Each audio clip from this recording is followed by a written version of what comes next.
Com o fim do estado de emergência sanitária no Brasil em decorrência da Covid-19, medidas relacionadas a relações trabalhistas também foram revogadas. Desde o dia 22 de maio, as regras anteriores à pandemia voltaram a valer no país.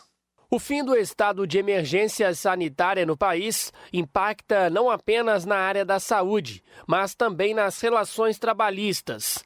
As empresas ainda estão passando por um período de transição. Por exemplo, a gestante que até então teria que ser afastada do trabalho, ela volta ao trabalho presencial. Esse é um ponto impactante. Um segundo ponto que a gente tem que ter em mente é o que foi criado do trabalho em home office no período. Não é que deixa de existir o home office, ele pode continuar sendo prestado pelo trabalhador. No entanto, haverá necessidade de uma norma interna, de um acordo coletivo, de um acordo individual entre a empresa e o trabalhador. São dois pontos que terminam. Um outro ponto também importante são aquelas questões de higiene, por exemplo, a questão do álcool, a questão do uso da máscara, que passa a não ser mais necessário, a não ser se tiver algum regramento, algum regulamento interno da empresa.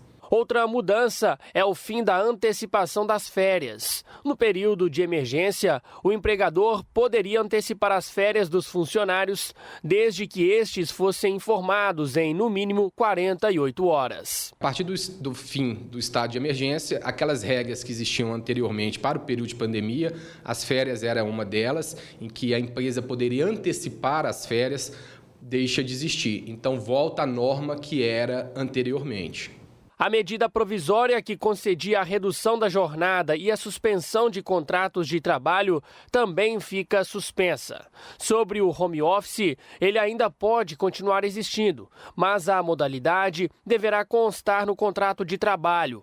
Durante o período emergencial, as empresas podiam permitir o trabalho remoto sem mudar as regras para o funcionário. Para este corretor de imóveis, o home office já é um caminho sem volta. O home office ele traz uma tranquilidade para a pessoa que está trabalhando aqui com a gente. Ela faz o horário dela, ela consegue atender naquele horário, entendeu? Ela consegue atender de onde ela estiver, ela tem facilidade de estar próximo ao cliente.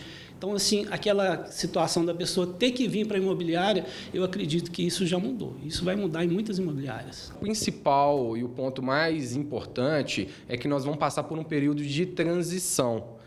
Tinha uma norma, uma pandemia, e agora a gente volta ao estado que existia anteriormente. Então, bom senso, tanto das empresas como dos trabalhadores, chegar num comum acordo, colocar no papel o que for definido, em especial com relação ao trabalho em home office.